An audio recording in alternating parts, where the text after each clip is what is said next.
Vote ചെയ്യാനായി പ്രവാസികൾ കൂട്ടത്തോടെ വോട്ട് വിമാനത്തിൽ നാട്ടിലേക്ക് എത്തുന്ന കാഴ്ചയാണ് മലപ്പുറം, കോഴിക്കോട് ജില്ലകളിൽ നിന്ന് നമുക്ക് കാണാൻ കഴിയുന്നത്. മലപ്പുറം ജില്ലാ KMCC ആണ് പ്രവാസികൾക്ക് വോട്ട് ചെയ്യാൻ ഈ അവസരം ഒരുക്കിയിരിക്കുന്നത്. സിന്ദാബാദ് യുഡിഎഫ് സിന്ദാബാദ് ഐക്യമുന്നണി സിന്ദാബാദ് ഐക്യമുന്നണി സിന്ദാബാദ് രാഹുൽ ഗാന്ധി സിന്ദാബാദ് രാഹുൽ ഗാന്ധി സിന്ദാബാദ് ചലോ ചലോ വടകര ചലോ ചലോ വടകര ഉമ്മമാരെ ഉമ്മമാരെ അമ്മമാരെ ഉമ്മമാരെ 2-3 വർഷങ്ങൾ കൂടുമ്പോൾ നാട്ടിലെത്തുന്നവർ ജനാധിപത്യത്തിന്റെ ഉത്സവത്തിൽ പങ്കെടുക്കാൻ തീയതിയോ വർഷമോ നോക്കാതെ കൂട്ടത്തോടെ നാട്ടിലേക്ക് എത്തുകയാണ്. ദുബായ് KMCC ആണ് UDF വോട്ടർമാർക്ക് നാട്ടിലെത്തി വോട്ട് രേഖപ്പെടുത്താൻ അവസരമൊരുക്കുന്നത്. കാസർഗോഡ്, കണ്ണൂർ, വയനാട്, കോഴിക്കോട്, മലപ്പുറം ജില്ലകളിലെ വോട്ടർമാരാണ് കൂടുതലും വോട്ട് ലക്ഷ്യമിട്ട് നാട്ടിലെത്തുന്നത്.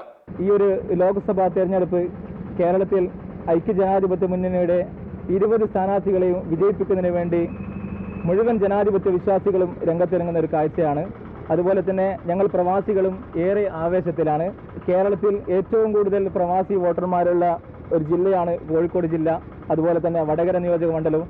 അതിൻ്റെയൊക്കെ പ്രാധാന്യം കണക്കിലെടുത്തുകൊണ്ടാണ് ഞങ്ങൾ ഇങ്ങനെ ഒരു വോട്ട് വിമാനം ഇവിടെ ചാർട്ട് ചെയ്തത്. തെരഞ്ഞെടുപ്പ് തീയതി പ്രഖ്യാപിച്ചതു മുതൽ വിദേശ രാജ്യങ്ങളിലും പ്രചാരണം സജീവമായിരുന്നു. മണ്ഡലത്തിലെ വോട്ടർമാരെയും കുടുംബങ്ങളെയും സന്ദർശിച്ച് പരമാവധി പേരെ നാട്ടിലെത്തിച്ച് വോട്ട് രേഖപ്പെടുത്താനുള്ള ശ്രമം KMCCയുടെ ഭാഗത്തു നിന്നും ഉണ്ടായിരുന്നു. കൂടാതെ ഓൺലൈൻ പ്രചാരണങ്ങളും ശക്തമായിരുന്നു. 24 മലപ്പുറം.